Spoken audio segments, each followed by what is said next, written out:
சட்டசபை தேர்தலில் திமுக கூட்டணியில் தேமுதிக சேர்ந்தது.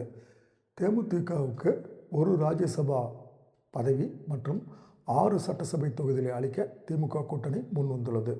இதன் மூலம் விஜயபிரபாகரன் எம்பி ஆகிறார் என்ற தகவல் தெரிய வந்துள்ளது. வீடு வீடாக சென்று இடியாப்பம் விற்பனை செய்பவர்கள் கட்டாயம் உணவு பாதுகாப்பான பதிவு உரிமம் பெற்றிருக்க வேண்டும் என தமிழ்நாடு அரசின் உணவு பாதுகாப்புத்துறை மீண்டும் அறிவுறுத்தி உள்ளது. சென்னையில் இயக்கப்படுவது போல மதுரை, கோயம்புத்தூரில் மின்சார பஸ்களை இயக்க அரசு போக்குவரத்து கழகம் திட்டமிட்டுள்ளது.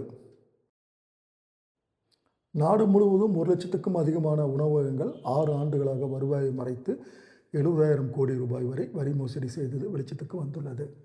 உணவுக்கான ரசீதுகள் வழங்கப்பட்ட பின் நவீன பில்லிங் மென்பொருளை பயன்படுத்தி கம்ப்யூட்டரில் அந்த பதிவுகள் அழிக்கப்பட்டு வரி ஏய்ப்பு நடந்துள்ளதாக வருமான வரித்துறை அறிவித்துள்ளது.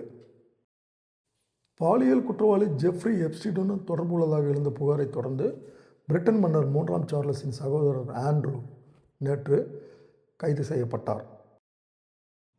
இனி ஃபோன்பேயில் பணம் அனுப்ப பின் தேவையில்லை. மொபைலில் உள்ள ஃபிங்கர் பிரிண்ட் அல்லது ஃபேஸ் அன்லாக் வாயிலாக பணத்தை அனுப்பலாம்.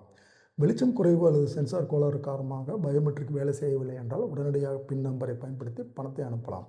இந்த வசதி அதிகபட்சமாக 5,000 ரூபாய் வரையிலான பரிவர்த்தனைகளுக்கு மட்டுமே.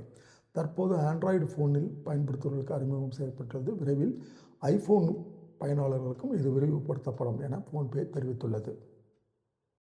நேற்றைய விலை: தங்கம் 1 கிராம் 14,500, வெள்ளி 1 கிராம் 270 ரூபாய்.